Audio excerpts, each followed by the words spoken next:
Yellow trucking is going under. They ceased all operations yesterday, I believe, Sunday at noon. They ceased all operations. I have good friends on Twitter. We were just talking about the other day, and BJ Dichter, who ran the Canadian Truckers Convoy, the representative, so to speak. We do our political spaces every Wednesday. He and a friend were just talking about this on Twitter Spaces last week, that the problems they have had for a long time and now coming to a head, kind of the Swiss bank style, what we had seen over the last year with different failings of banks and around the world, quite honestly. And this is what happens when you're in a high rate environment. And people have done a lot of stupid things for a long time and have done artificially low interest rates just to bail themselves out over and over and over again. When you actually have the tide going out, you see who's swimming naked. When the liquidity pool keeps drying up and receding out into the oblivion, you see who's swimming naked. And this is I honestly think this is gonna happen a lot more, but it's gonna get worse before it gets better. Let's just say that, number one. There's many companies in many industries this needs to happen to. But the reason I wanted to talk about this, though, the big important thing was two reasons. One, electronic or autonomous trucks coming eventually will obviously supplant a lot of this, right? The people driving the trucks, actually human beings, which will be a good thing, actually, long term. I mean, again, people forget that most of this country is farming, and now it's 1, 2, 3% of the workforce is farming. So it actually is a good thing, and humans adapt. Right? People forget that humans adapt. We're very adaptable creatures. But when you have like MMTers and Keynesians, they just think like, you just need to like print a bunch of currency over these things and just print right through it. And it couldn't be further from the truth. Humans are adaptable, and if we had a neutral money, one that captured deflation like Bitcoin, we could all get wealthier over time while enjoying the gains of the technology and not have to be doing so much. AI or robotics could be doing a lot of these mundane tasks for us, or driving, or doing real estate transactions like I used to do back for 10 years, and doing that for us. CPAs, attorneys, all these things where you just have information that's needed, information recall, and putting scenarios together. That is the perfect thing for ChatGPT. And we did a video lesson the other day, but Cold Fusion had this very thing with this study about the people that are going to be the most disrupted by AI will be the central banks, banking, financial institutions, CPAs, insurance providers, real estate, stuff like that. This is coming, guys. This is coming. And so the one thing is, it's good though. Change is good. And when you save in a true money, not a liability you think is an asset like fiat currency, you get to capture all those gains long term over the course of 5, 10, 30, 100 years. That's the beautiful part.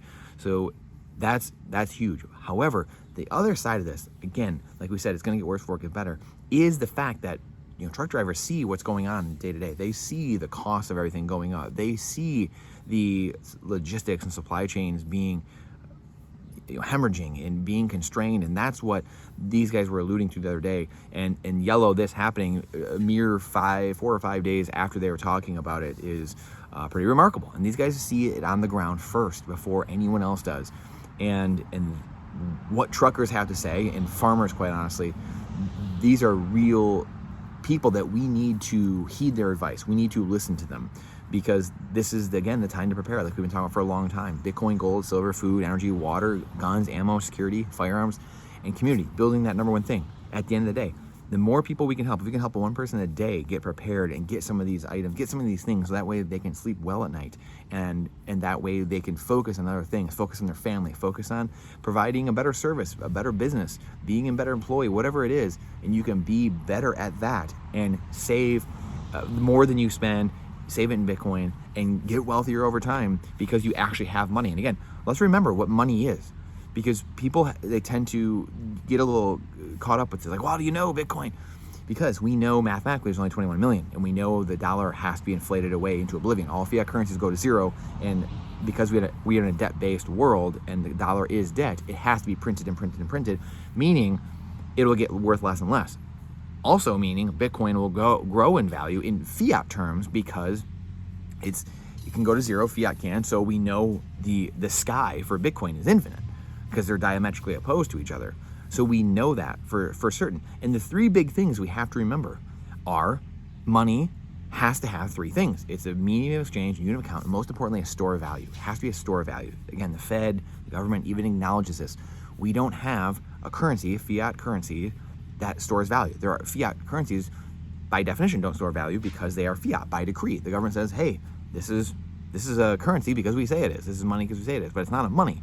Money can only be called money when it's a store of value. So Bitcoin is the only one I know of, perfectly finite, captures all the gains, finite, just like your time. The only two finite assets I know of, time and Bitcoin and time. Even gold and silver, which again, I have loved for a long time, those are not finite. Those are not perfectly finite. They're more finite than fiat currencies, right? There's less of it, there's more scarce, but there's still inflation rate to it. There's still mining that happens and can continue to happen and can extrapolate and compound over time. We can find more in gold and silver. So again, wrapping this all together, pay attention to the farmers, to the truckers, meet your local rancher, build your community, meet your local sheriff. The sheriff is there to protect the Constitution, not answer to the state, protect the Constitution, protect you. These are important things we must be talking about. We must be learning. Why are we not taught these things in school? You probably know the answer to that. If we knew all these things and were taught them in school, we wouldn't need government. We wouldn't need a lot of the cronies and the bureaucrats and the cronyism going around us. So we would vote them out. They wouldn't be in power. They wouldn't have any power. So Frederick Bastiat knew this. Plunder and deceit. Plunder and deceit. When plunder and deceit becomes a way of life, right? What happens? We're in it. We're in the banana republic. It makes more sense to get into government and plunder and deceive people than it does to actually go to work and do things the right way. That's the world we're in. Canceling student loan debt. Like I said, my prediction, we're going to be canceling foreclosures, canceling home debt at some point. Because the dollar is debt and it has to be printed into oblivion. So we're going to have all these crazy things happen. That's why it's going to get worse before it gets better. You need hard assets. Absolutely need hard assets to hedge what's going on. Without a shadow of a doubt, you have to. So Yellow, the trucking company, what's going on there is, again, canary in the coal mine. Paying attention to what's going on the ground and taking these cues from what's actually happening and understanding what is happening is massive. Massive, because this gives you the edge. It gives you can front run the chaos and what's happening. It will get better. It will get much better. 5, 10, 15 years from now, we're going to have such abundance in this world. It's going to be mind-blowing. It'll blow the socks right off of your feet.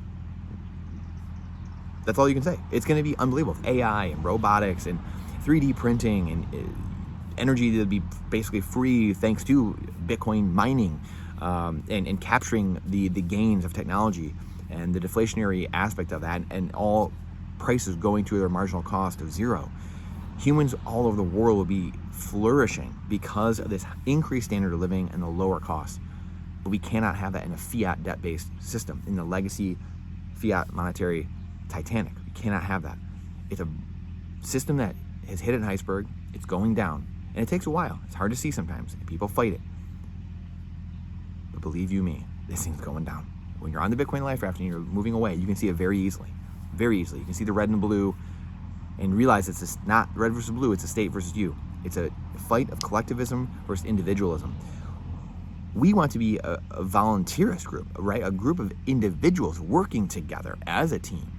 And that's how the country should be. It shouldn't be you're demanded to be a collective group of people. It should be a bunch of people, a bunch of individuals voluntarily coming together to support each other, to help each other, commerce, defense. This is how our founders wanted it. So we have to get back to what made America great. And the ideals, the best ideals we've ever had as human beings coming up here in America, that we are so grateful here in America to be able to enjoy. Only regionally though, if you're in America, can you enjoy those? And now with Bitcoin, you can have property rights, wealth, and protection, freedom all around the world with an internet connection. That's the sea change. So let me know your thoughts on Yellow. If you have any experience in the trucking industry, I'd love to know your thoughts on what's going on and what you're seeing as well. Because this is, again, I believe a canary in the coal mine, especially if you listen to those guys last week and you see this actually happening, Yellow ceasing operations. Again, they said it's a long time in the making. But again, if times were good, would this be happening? Maybe. But again, get prepared. Get ready. Because great times are ahead for those that are prepared.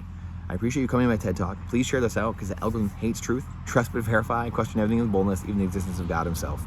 And this is not financial advice. It's freedom advice. We'll see you on the next one.